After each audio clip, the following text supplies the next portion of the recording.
دل کی تاریکی میں نور دین سے ہو روشنی، کامیاب و کامراں ہو ہر بشر کی زندگی، وحی حق کا نور بھر کے اپنے قلب و ذہن میں، آدمیت پائے فوز دنیاوی و اخروی۔ مسجد اسحاق میں آئیے سنیے درس قرآن و حدیث۔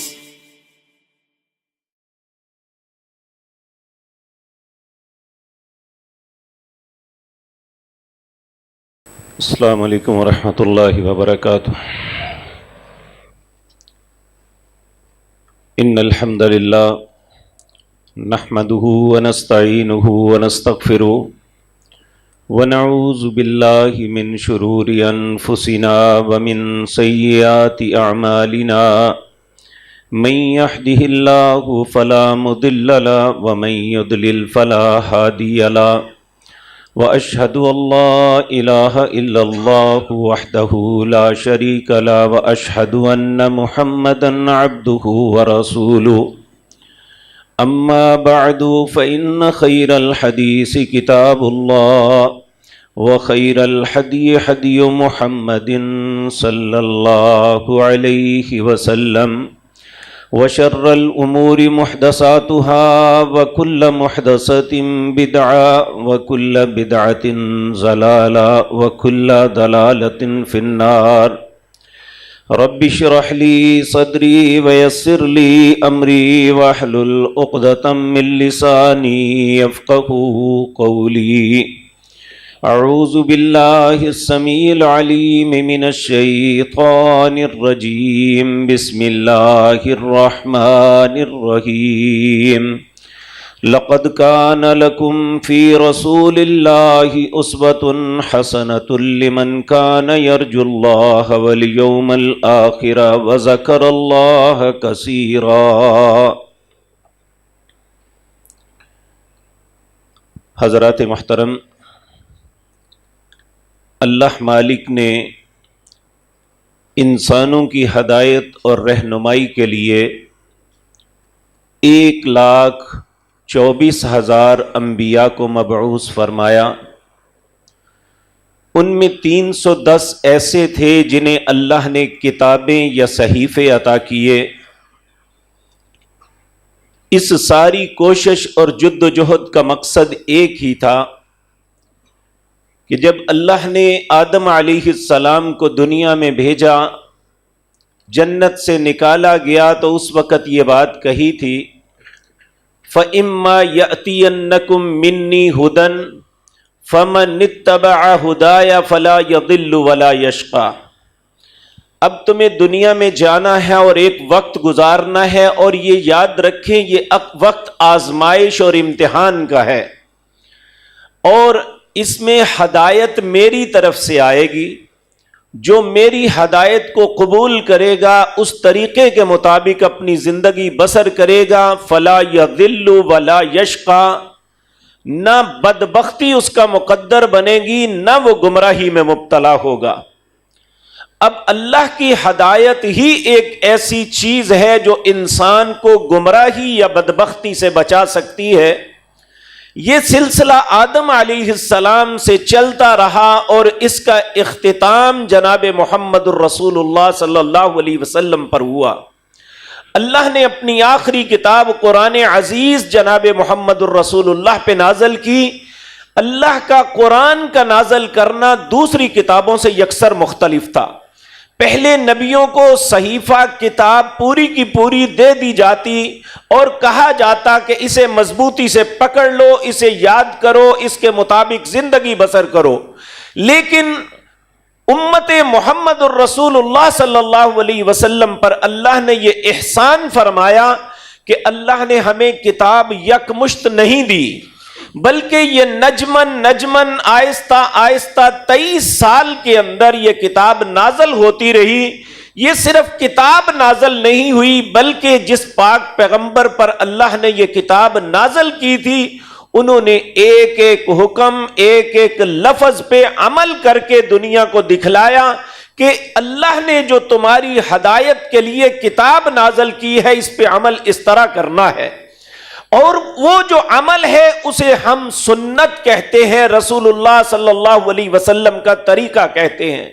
یاد رکھیں، ایک مسلمان کی حیثیت سے آپ میری بات کا 1000 دفعہ انکار کر دیں، آپ پہ کوئی گناہ نہیں ہے۔ آپ کسی اور شخصیت کے بات کو نہ مانیں، آپ پہ کوئی گناہ لازم نہیں آتا، لیکن جب ہم بحیثیت مسلمان اللہ یا اس کے رسول کے کسی حکم کا انکار چاہے زبان سے کریں، عمل سے کریں، یا ویسے اس سے نفرت کا اظہار کریں، تو ہم پہ کفر لازم آ جائے گا۔ یاد رکھیں، ہماری زندگی ایک ہی طریقے سے ہے۔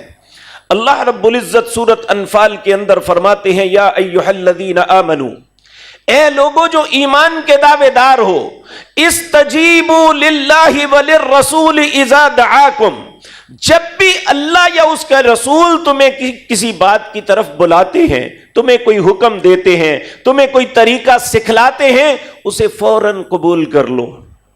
وَاعْلَمُوا، جان لو، ان اللہ یحول بین المرء وقلبہ، اگر تم نے ایسا نہ کیا، یعنی اللہ اور اس کی رسول کی بات کو نہ قبول کیا، پہلی بات تو یہ لما یحییکم، تمہاری زندگی اسی میں ہے۔ اگر تم زندہ رہنا چاہتے ہو، اقوام عالم کے اندر اپنی حیثیت کو قائم رکھنا چاہتے ہو، تو اللہ اور اس کی رسول کی بات کو مانو۔ اگر نہیں مانو گے تو اللہ تمہارے اور تمہارے دل کے درمیان حائل ہو جائے گا۔ چاہے وہ عالم دین ہے، بے شک اس نے 10 سال قرآن کی تفسیر پڑھی ہے، وہ 15 سال تک حدیث کی کتابوں کو بھولتا رہا ہے، وہ بے شمار فقہا کی کتابوں کو بھی جانتا ہے، لیکن جب اللہ اور اس کے رسول کی بات کو تسلیم نہیں کرتا تو اس کا علم اسے کوئی فائدہ نہیں دے گا۔ اللہ اس کے اور اس کے دل کے درمیان حائل ہو جائے گا، مت مار دے گا ایسے بندے کی، اسے ہر بات سمجھ آئے گی، حق بات نہیں سمجھ آئے گی۔ اس لیے میرے عزیز بھائیوں، اللہ مالک نے ہمیں حکمن فرمایا، کہا لَقَدْ كَانَ لَكُمْ فِي رَسُولِ اللَّهِ أُسْوَةٌ حَسَنَةٌ، تمہارے لیے اگر کوئی آئیڈیل، کوئی نمونہ، کوئی سکیچ ہے جسے دیکھ کے تم اپنی زندگی بنا سکتے ہو، تو وہ صرف دنیا میں ایک ذات میں نے بنائی ہے، ان کا نام محمد الرسول اللہ صلی اللہ علیہ وسلم۔ اگر ہم زندہ رہنا چاہتے ہیں، اگر ہم اپنے دین پہ قائم رہنا چاہتے ہیں، تو ہمارے لیے ضروری ہے کہ ہم صرف اور صرف دیکھیں تو کس کو؟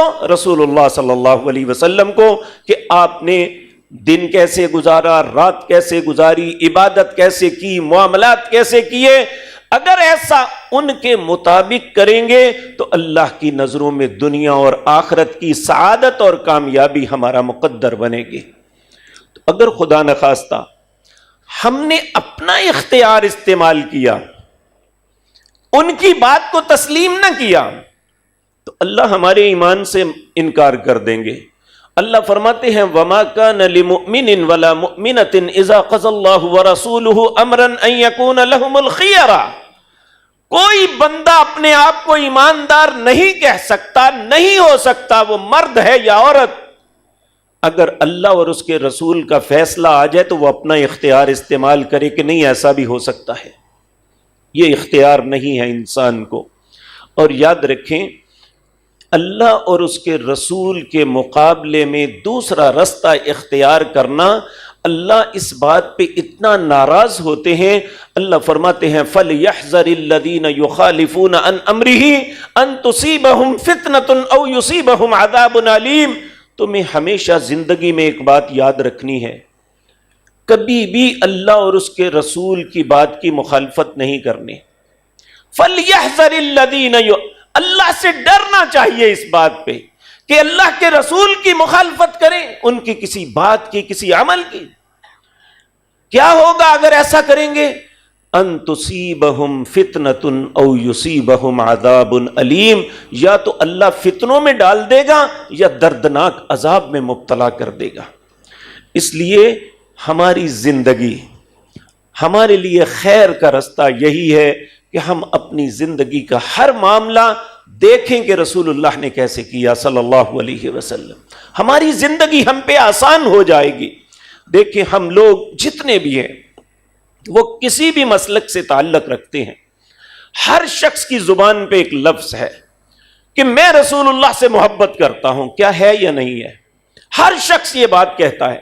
لیکن کیا ہماری محبت کو رسول اللہ بھی تسلیم کرتے ہیں کہ تم جس محبت کے دعوے دار ہو کیا وہ میرے معیار کے مطابق بھی ہے یا نہیں ہے؟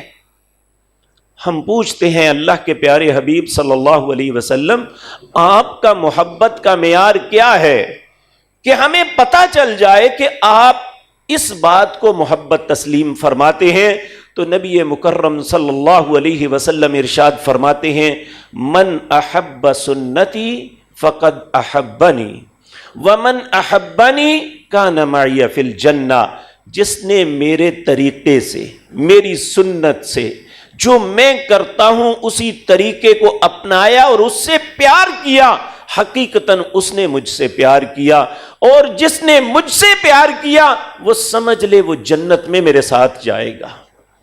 تو جنت میں رسول اللہ کے ساتھ جانے کا طریقہ ایک ہی ہے کہ ہم رسول اللہ کے طریقے کو اپنی زندگی میں لاگو کر لیں، خود اپنے گھروں میں. لیکن میرے عزیز بھائیوں، ہماری زندگی میں بے شمار معمولات آتے ہیں جو ہر دن بھی آتے ہیں اور سالوں بعد بھی آتے ہیں.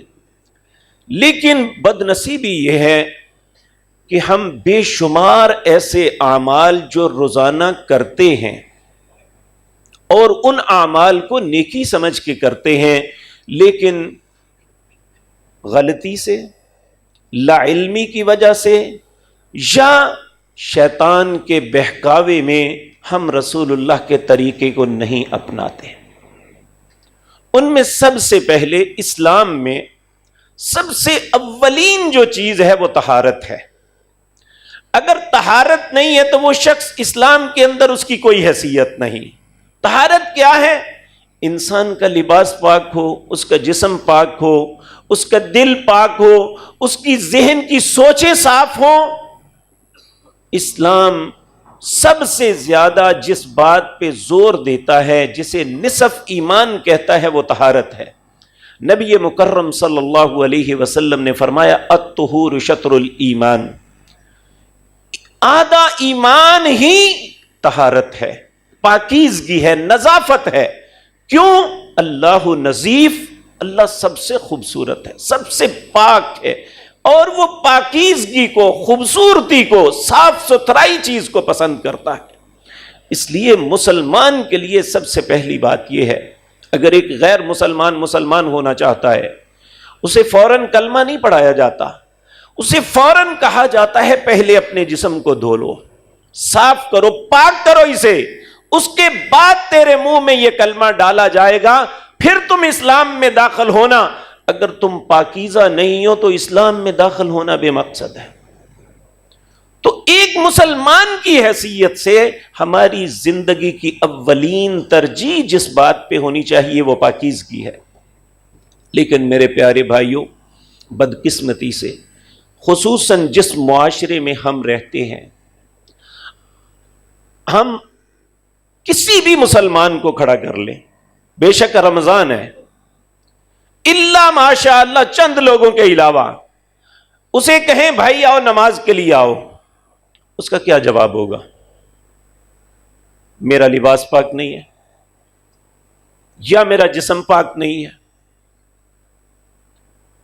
ایک مسلمان اور اس کا لباس اور جسم پاک نہیں ہے، یہ ایک ایسی تعجب کی بات ہے جس کے متعلق شاید آپ کو تو حیرانی نہ ہو، لیکن اللہ کے فرشتے ضرور تعجب کرتے ہیں کہ یہ مسلمان بھی کہلاتا ہے اور پاک بھی نہیں ہے.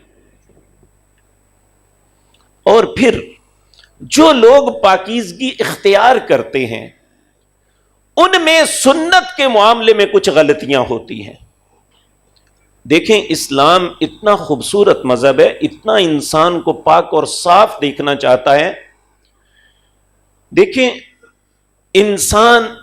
دنیا میں انسانی بقا کے لیے انسان شادی کرتا ہے تاکہ اولاد پیدا ہو، دنیا کے حالات باقی رہیں، اور لازمی بات ہے جو مرد ہے یا عورت اسے غسل کی ضرورت ہوتی ہے، اور ہم غسل کرتے ہیں، صرف نہانے کو غسل سمجھتے ہیں، جو رسول اللہ صلی اللہ علیہ وسلم کا طریقہ ہے۔ بہت کم لوگ ہیں جن کی زندگی میں 5-10 بچے ہو چکے ہیں، لیکن انہیں ابھی تک یہ معلوم نہیں کہ رسول اللہ کے سنت طریقہ غسل کیا ہے، اور اگر معلوم بھی ہے تو اکثر انسان خطا اس بات پہ کھاتے ہیں کہ جب کہ آغاز رسول اللہ نے بسم اللہ سے کیا تھا، ہم بسم اللہ ہی بھول جاتے ہیں، اور ایسے وقت پہ یاد آتی ہے جی اب کیا کریں۔ اس لیے میرے عزیز بھائیو، جب رسول اللہ صلی اللہ، ہمارے واش روم ہر گھر میں اب اس طرح کے نہیں رہے جیسے پہلے تھے، وہاں پاٹ بھی وہاں لگا ہوا ہے اور ہمارے غسل کا انتظام بھی وہی ہے۔ اس لیے جب داخل ہوں تو ہمیں یہ پڑھ کے داخل ہونا چاہیے، بسم اللہ اللہم انی اعوذ بک من الخبث والخبائث۔ 2 فائدے ہوں گے، ایک تو یہ وہ جگہ ہے جہاں شیاطین جنات انسان کے ساتھ تمسک کرتے ہیں، انہیں اذیت پہنچاتے ہیں، اس کا آغاز یہیں پہ ہوتا ہے جب انسان ناپاکی کی حالت میں ہوتا ہے۔ اس لیے رسول اللہ صلی اللہ علیہ وسلم نے کہا بیت الخلاء میں داخل ہونے سے پہلے یہ پڑھو، اے اللہ خبیث جنوں اور جنیوں سے میں تیری پناہ چاہتا ہوں۔ اور بسم اللہ کے متعلق فرمایا کہ جب تم کپڑے اتارتے ہو تو اور لوگ تو نہیں تمہیں دیکھ سکتے، لیکن یہ جنات کی مخلوق تمہیں دیکھتی ہے۔ جب تم بسم اللہ پڑھتے ہو تو اللہ تمہارے اور ان کے درمیان پردہ کر دیتا ہے، اور ہم اکثر مسلمان اس بات سے غافل ہیں، وہ بسم اللہ پڑھ کے نہ ٹوائلٹ میں داخل ہوتے ہیں، نہ اللہم انی اعوذ بک من الخبث والخبائث، اور پھر جب واپس پلٹتے ہیں، یقین مانیے کسی نوجوان گریجویٹ سے پوچھ لیں بیٹے یہ بتاؤ کہ اسلام تمہیں کیا ادب سکھاتا ہے کہ جب بیت الخلاء میں داخل ہونا ہے تو کون سا قدم رکھنا ہے، آپ کو ایک ان پڑھ نمازی یہ بات تو بتا دے گا، لیکن ایک گریجویٹ کو یہ بات معلوم نہیں ہوگی۔ یہ تعلق ہے ہمارا رسول اللہ صلی اللہ علیہ وسلم سے، اور ہم محبت کے دعوے دار ہیں کہ ہمیں تو پاکیزگی کے آغاز پہ ہی رسول اللہ کی سنت کو ترک کر دیتے ہیں۔ پھر اس کے بعد میرے عزیز بھائیو، انسان اسے زندگی میں میاں اور بیوی کے تعلقات کی ضرورت ہے، یا ویسے کوئی معاملہ احتلام ہو جاتا ہے تو ہم کہتے ہیں جی صبح اٹھ کے نہا لیں گے، ٹھیک ہے کوئی بات نہیں، لیکن یہاں شریعت نے جو حکم دیا ہے اسے 99% لوگ نظر انداز کر رہے ہیں۔ وہ کیا ہے؟ اگر ہم کچھ چیز کھانا چاہتے ہیں تو اسلام ہمیں حکم دیتا ہے کہ پہلے وضو کرو پھر کسی چیز کو کھانا۔ اگر بچے کو بچہ رو رہا ہے، ماں جنبی ہے، اسے دودھ پلانا ہے، اللہ کہتے ہیں نہیں، ایسی حالت میں اپنے بچے کو دودھ نہیں پلانا، پہلے جا کے وضو کر کے آؤ پھر اسے دودھ پلانا، وگرنہ یہ تمہاری ناپاکی تمہاری اولاد کے اوپر برا اثر ڈالے گی، تمہیں ایسا نہیں کرنا۔ لیکن کون مسلمان ہے جو ان باتوں کی طرف توجہ کر رہا ہے؟ حتیٰ کہ رسول اللہ صلی اللہ علیہ وسلم نے یہاں تک فرمایا کہ اگر ناپاکی کی حالت میں سو جانا چاہتے ہو تو پہلے وضو کرو پھر سو، تاکہ تمہیں احساس ہو کہ اللہ نے میری زندگی کو پاکیزہ رکھنے کا حکم دیا ہوا ہے۔ اسی طرح میرے عزیز بھائیوں، ہم مسلمان کی حیثیت سے آج اپنی اولادوں کے معاملات میں سخت پریشان ہیں۔ بچوں کی سرکشی، بغاوت، ماں باپ کی بے ادبی، اور یہ سارا کچھ، ان باتوں پہ ہم از حد پریشان ہیں اور اس کا حل کوئی نظر نہیں آتا۔ لیکن میرے بھائیوں، کبھی میں نے اور آپ نے نہیں سوچا کہ ایسا کیوں ہوتا ہے؟ بچے کیوں سرکش ہوتے ہیں؟ بچے کیوں بغاوت کرتے ہیں؟ بچے کیوں ماں باپ کے بے ادب ہیں؟ بچے کیوں ماں باپ کو ذلیل کرتے ہیں؟ وجہ کیا ہے؟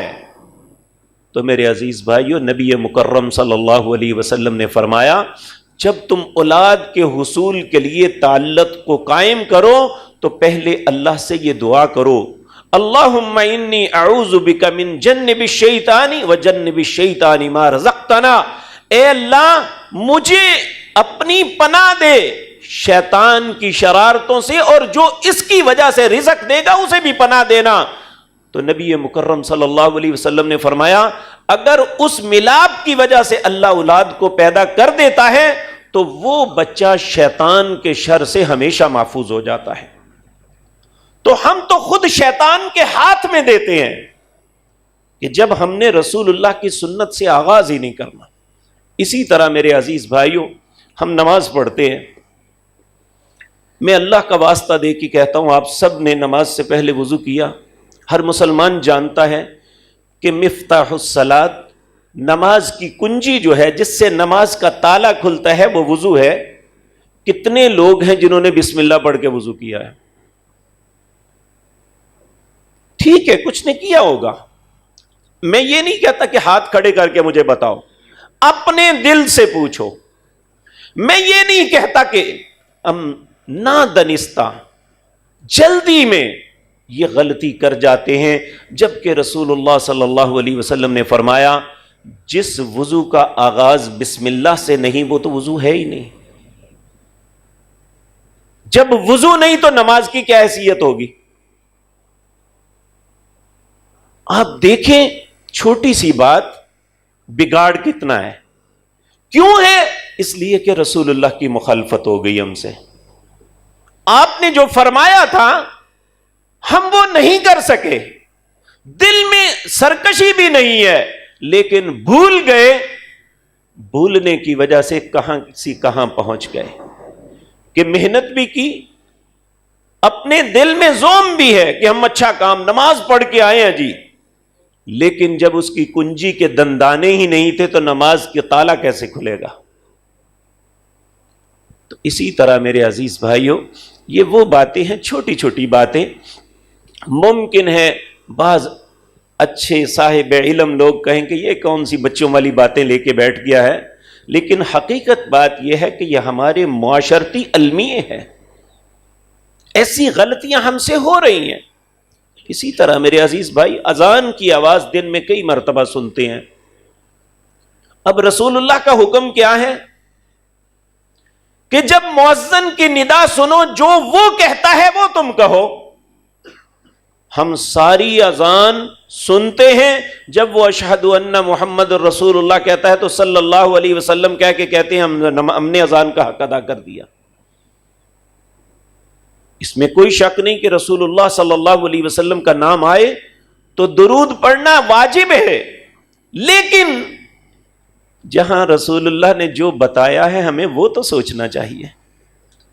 آپ نے فرمایا جب وہ اللہ اکبر کہے تم بھی اللہ اکبر کہو، جب وہ اشہد اللہ الہ الا اللہ کہے تم بھی وہی کہو، جب وہ اشہد ان محمد الرسول اللہ کہے تم بھی وہی کہو، جب وہ حی علی الصلاح حی علی الفلاح کہے تم لا حول ولا قوت الا باللہ کہو۔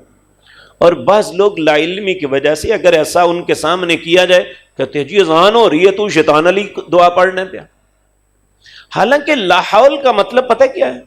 لا حول ولا قوت الا باللہ، نیکی اور برائی کو گھیرنے والی قوت اللہ کے علاوہ کوئی نہیں ہے۔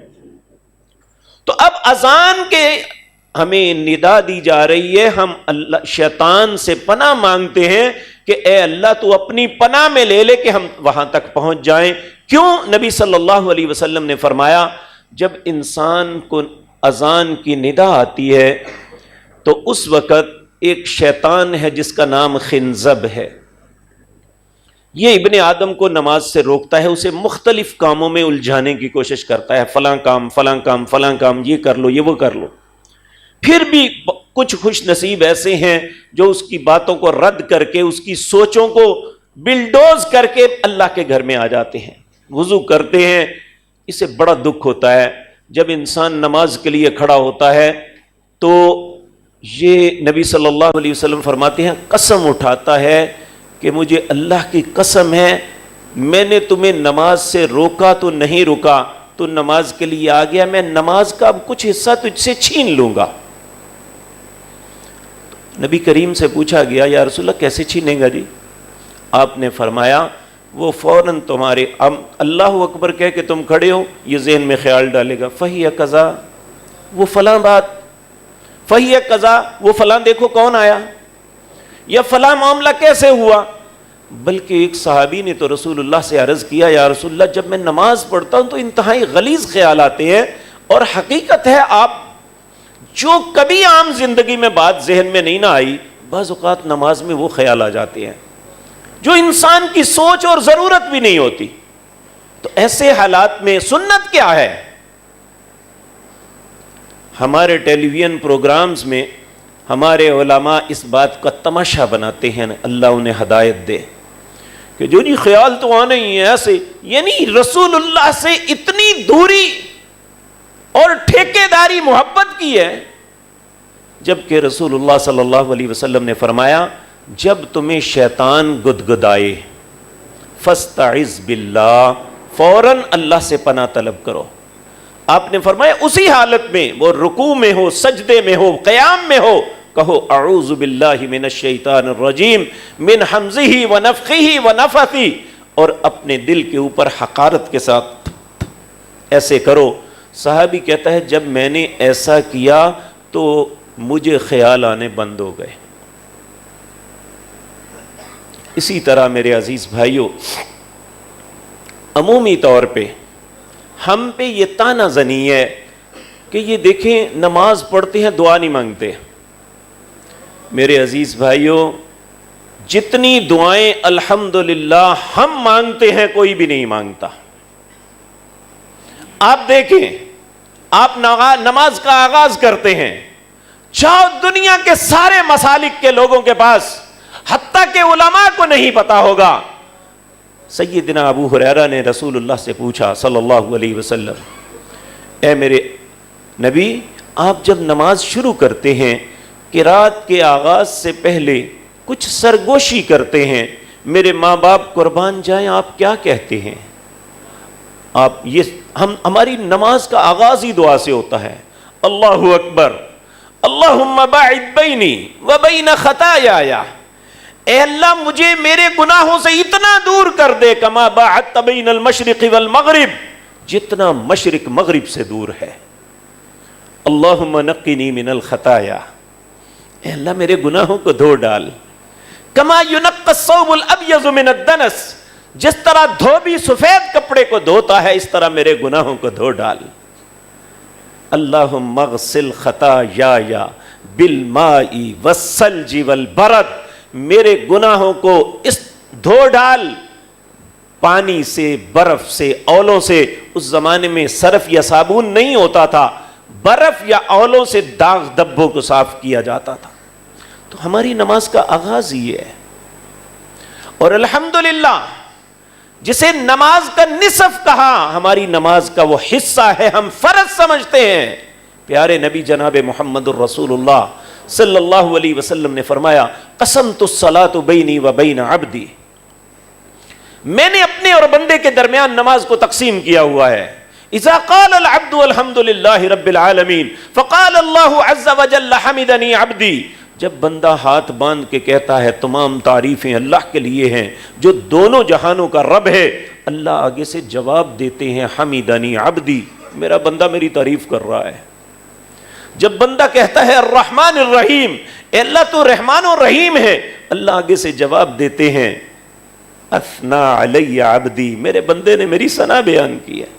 جب بندہ کہتا ہے مالکی یوم الدین، اے اللہ تو قیامت کے دن کا مالک ہے، اللہ آگے سے جواب دیتے ہیں مجدنی عبدی، میرے بندے نے میری بزرگی کا اظہار کیا۔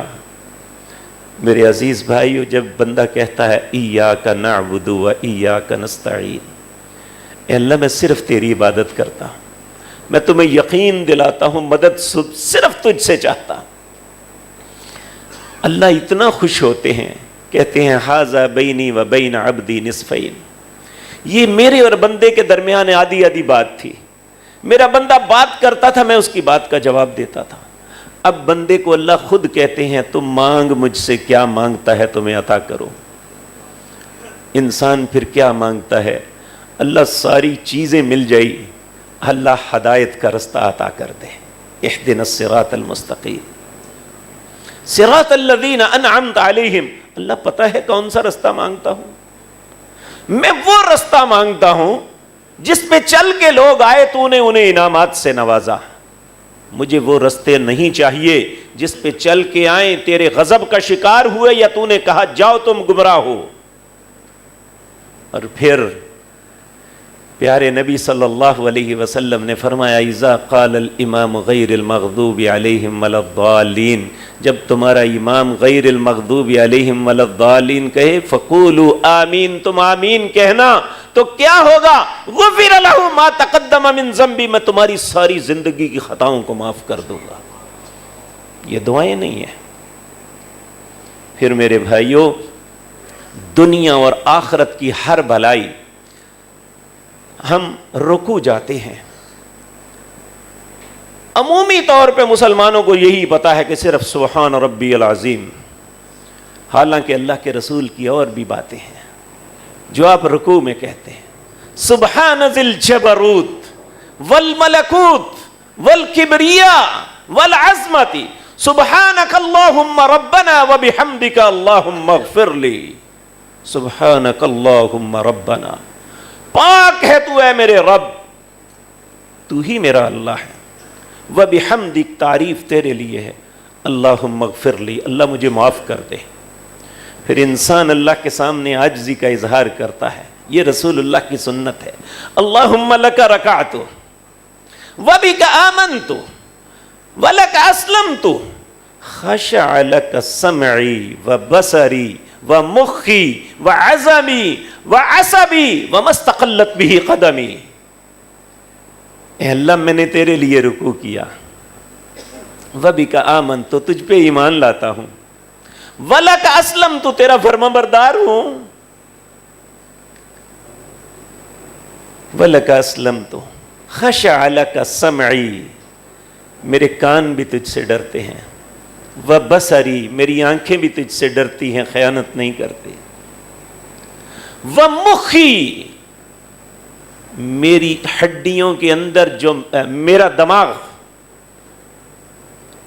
وعصبی, میرے پٹھے, وما استقلت بہ قدمی, اور جن قدموں میں کھڑے ہوتا ہوں اے اللہ سارے تیرے حضور جھکے ہوئے ہیں.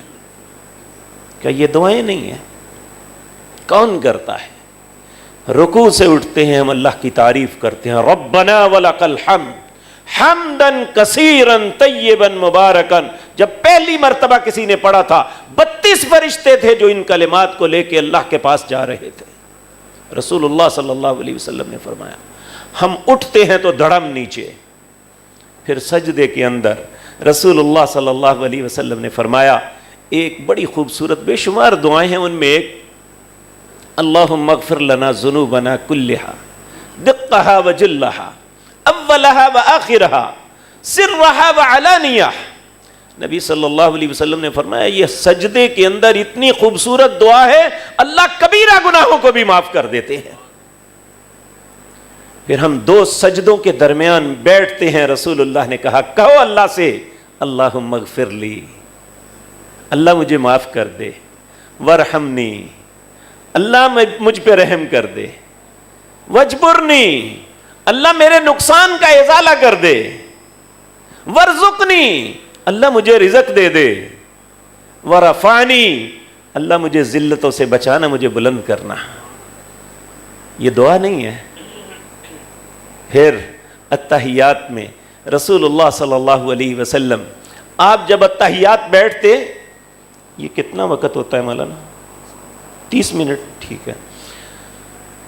التحیات میں بیٹھتے آپ نے فرمایا جب تم التحیات کے بعد درود پڑھ لو اور اس کے بعد پھر اللہ سے جو دعا تمہاری خواہش ہے وہ مانگو. سلام پھیرنے سے پہلے ہم ایک کلمہ یاد کیا, رب اجعلنی مقیم الصلاۃ ومن ذریتی, حالانکہ رسول اللہ صلی اللہ علیہ وسلم سے ہماری ماں عائشہ نے پوچھا تھا رضی اللہ تعالی عنہا، کہا یا رسول صلی اللہ علیہ وسلم بہترین دعا بتائیے اور اس دعا کے کرنے کا بہترین وقت بتائیے۔ آپ نے فرمایا جب تم نماز کمپلیٹ کر لو، اتحیات میں بیٹھو، تو پھر اللہ سے یہ کرنا، اللہم انی ظلمت نفسی ظلما کثیرا ولا یغفر الذنوب الا انت فاغفر لی مغفرۃ من عندک وارحمنی انک انت الغفور الرحیم۔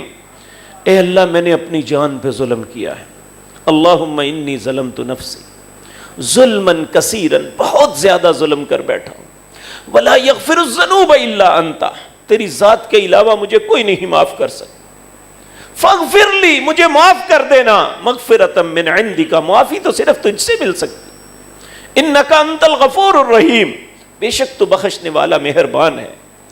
اسی ہماری ماں کے والد محترم، اس امت کے سب سے افضل انسان سیدنا ابو بکر رضی اللہ تعالی عنہ، انہوں نے رسول اللہ سے یہی بات پوچھی کہ بہترین دعا بتائیے اور اس کا وقت بہترین بتائیے، اور رسول اللہ نے بہترین وقت بتایا کہ اتحیات میں یہ پڑھنا، اور جو دعا بتائی وہ تھی اللہم انی اعوذ بک من عذاب القبر واعوذ بک من عذاب جہنم واعوذ بک من فتنة المسیح الدجال واعوذ بک من فتنة المحیا والممات اللہم انی اعوذ بک من المعصم والمغرب۔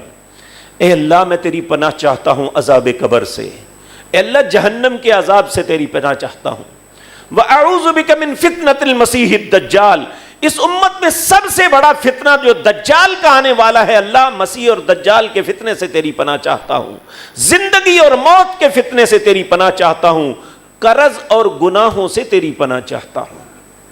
کیا یہ دعائیں نہیں ہیں؟ یہ رسول اللہ نے پڑھی، ہم الحمدللہ رسول اللہ کی سنت کے مطابق یہاں پہ پڑھتے ہیں۔ سیدنا علی رضی اللہ تعالی عنہ نے یہی سوال کیا تو انہیں بھی آپ نے یہی وقت بتایا کہ جب اتحیات میں بیٹھو درود پڑھ لو تو پھر اللہ سے یہ کہنا اللہم اغفر لنا ما قدمنا وما اخرنا وما اسررنا وما اعلنا وما انت اعلم به منا وانت المقدم وانت المؤخر وانت على كل شيء قدیر۔ اے اللہ میرے پہلے گناہ بھی معاف کر لے، اے اللہ جو آئندہ خدا نخواستہ مجھ سے ہونے والے ہیں وہ بھی معاف کر دے، وما اسررنا، اے اللہ جو چھپ کے کیے ہیں وہ بھی معاف کر دے، وما اعلنا، اے اللہ جو ظاہراً کیے ہیں انہیں بھی معاف کر دے، اے اللہ میں اپنے گناہوں کو نہیں جانتا، وما انت عالم به منا، میرے گناہوں کو مجھ سے زیادہ تو جانتا ہے، وانت المقدم وانت المؤخر، کیونکہ سب سے پہلے تو ہے بعد میں بھی تو ہی ہوگا، وانت علی کل شیء قدیر، اللہ تو ہر چیز پہ قادر ہے، اس لیے تو میرے گناہوں کو معاف کر دے۔ آخری باتیں تو بہت سی ذہن میں لے کے آیا تھا، چونکہ یہ وقت بہت کم ہے، ایک عرض کرتا ہوں، آپ روزانہ اپنے گھر سے اپنے کاروباروں کے لیے اپنے معاملات کے لیے نکلتے ہیں، یہاں بھی رسول اللہ کی ایک سنت ہے جو ہم میں سے اکثر لوگ غفلت کی وجہ سے چھوڑ کے آ جاتے ہیں، اور ہم اس وجہ سے بہت سی مصیبتوں کا شکار ہوتے ہیں۔ پیارے نبی جناب محمد الرسول اللہ صلی اللہ علیہ وسلم نے فرمایا جب ایک مسلمان اپنے گھر سے نکلتا ہے اس کے دروازے پہ اللہ ایک فرشتے کو بھیجتے ہیں جس کے ہاتھ میں ایک سفید امن والا جھنڈا ہوتا ہے۔ جب نکلنے والا مسلمان اپنے گھر سے نکلتے ہوئے یہ کلمات کہتا ہے بسم اللہ توکلت علی اللہ لا حول ولا قوت الا باللہ، بسم اللہ، اللہ کے نام سے نکل رہا ہوں، توکلت علی اللہ، میرا توکل بھروسہ بھی اللہ پہ ہے، نیکی اور برائی کو گھیرنے والی قوت کوئی نہیں۔ وہ فرشتہ بڑا خوش ہوتا ہے، بھائی تو نے تو اپنی حفاظت کا بندوبست کر لیا، تو نے تو اپنے لیے خوش نصیبی کا رستہ کھول لیا، اب جب تک تو باہر جہاں جہاں رہے گا میں تیرا باڈی گارڈ بن کے تیری حفاظت کروں گا۔ تو اگر خدا نخواستہ ایک بندہ ایسا نہیں کرتا، وہ اپنا جھنڈا لپیٹتا ہے، دکھ کا اظہار کرتا ہے، مسلمان ہے، نبی کا کلمہ پڑھتا ہے، یہ میری بات ہے رسول اللہ کی نہیں ہے، نبی کا کلمہ پڑھتا ہے، اور تمہیں اتنا بھی احساس نہیں ہے کہ تیرے نبی نے گھر سے نکلتے وقت پڑھنے کا کیا کہا تھا، یہ محبت ہے میری اور آپ کی نبی کے ساتھ. وہ کہتا ہے اب تیرا معاملہ تیرے حوالے، تو جان اور تیرا کام جانے. اب تو نہ اللہ کی حفاظت میں ہے نہ میں تیری حفاظت کروں گا. یہ وہ سنتیں ہیں، یہ وہ طریقے ہیں میرے عزیز بھائیو جو ہماری زندگی کو محفوظ بناتے ہیں، جو ہمارے لیے. ایک کتاب ہے جس کا نام حصن المسلم، وہ دعاؤں کی کتاب ہے. اس نے نام اتنا خوبصورت چوز کیا ہے کہ مسلمان کے لیے حصن، قلعہ ہے. یہ رسول اللہ کی جتنی سنتیں ہیں، آپ کی جتنی دعائیں اور اذکار ہیں، یہ مسلمان کے لیے حصار کا کام دیتے ہیں. اور جو مسلمان انہیں پڑھتا ہے، ان پہ دیوام کرتا ہے، ہر بات میں رسول اللہ صلی اللہ علیہ وسلم کی سنتوں کو دیکھتا ہے، آپ کے طریقے پہ چلتا ہے، دنیا اور آخرت کی بھلائی اللہ اس کے قدموں میں ڈال دیتے ہیں. ہماری عزت اس میں ہے کہ ہم اپنی زندگی کے ہر معاملے کو رسول اللہ صلی اللہ علیہ وسلم کی سنتوں کے مطابق ڈھالنے کی کوشش کریں. لیکن آخری بات یہ عرض کر دوں، یہ اللہ کی توفیق کے بغیر نہیں ہوتا. بہت سے لوگ اپنی کردار کی وجہ سے اللہ کی پھٹکار کا سبب بن جاتے ہیں. اللہ صرف جو انسان اپنے آپ کو ایسا بناتا ہے جسے اللہ کو پسند آ جائے، پھر اللہ اس کے لیے خیر کے دروازے کھولتا ہے. اللہ کہتے ہیں وَمَن يُرِدِ اللَّهُ بِهِ خَيْرًا، اللہ جس کے ساتھ بھلائی کا ارادہ کرنا چاہتا ہے اسے اپنے دین کی یہ باتیں سکھاتا ہے. تو اگر ہمیں نہیں پتا تو ہمیں ایسے بننے کی کوشش کرنی چاہیے. نبی کریم صلی اللہ علیہ وسلم کے ایک صحابی معاذ بن جبل تھے، بڑے ہی خوبصورت انسان تھے، عمل کے اعتبار سے بھی اور شکل کے اعتبار سے بھی. کہتے ہیں جب مسجد میں آتے تھے، اللہ روزانہ آتے تھے، لوگ اٹھ کے دیکھتے تھے، اللہ نے اتنا خوبصورت بنایا تھا. ایک دن نبی کریم نے ان کا یہاں سے بازو پکڑا اور کہا معاذ میں تم سے محبت کرتا ہوں. آپ سوچ سکتے ہیں نبی نے جب ایک امتی کو یہ کہا ہوگا میں تم سے محبت کرتا ہوں، ان کی کیا کیفیت ہوگی. تڑپ گئے، کہنے لگے اللہ کے رسول میں بھی آپ سے محبت کرتا ہوں.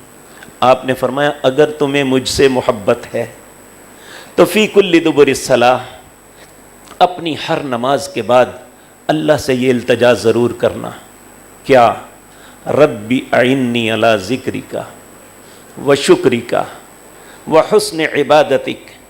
اے اللہ تو مجھے توفیق دے کہ میں تیرا ذکر کر سکوں. اے اللہ تو مجھے توفیق دے کہ میں تیرا شکر کرتا ہوں. اے اللہ تو مجھے میری مدد فرما میں تیری اچھے طریقے سے عبادت کر سکوں. میرے پیارے بھائیوں، آپ کاروباری لوگ ہیں، اللہ نے آپ کو بے شمار نعمتوں سے نوازا ہے.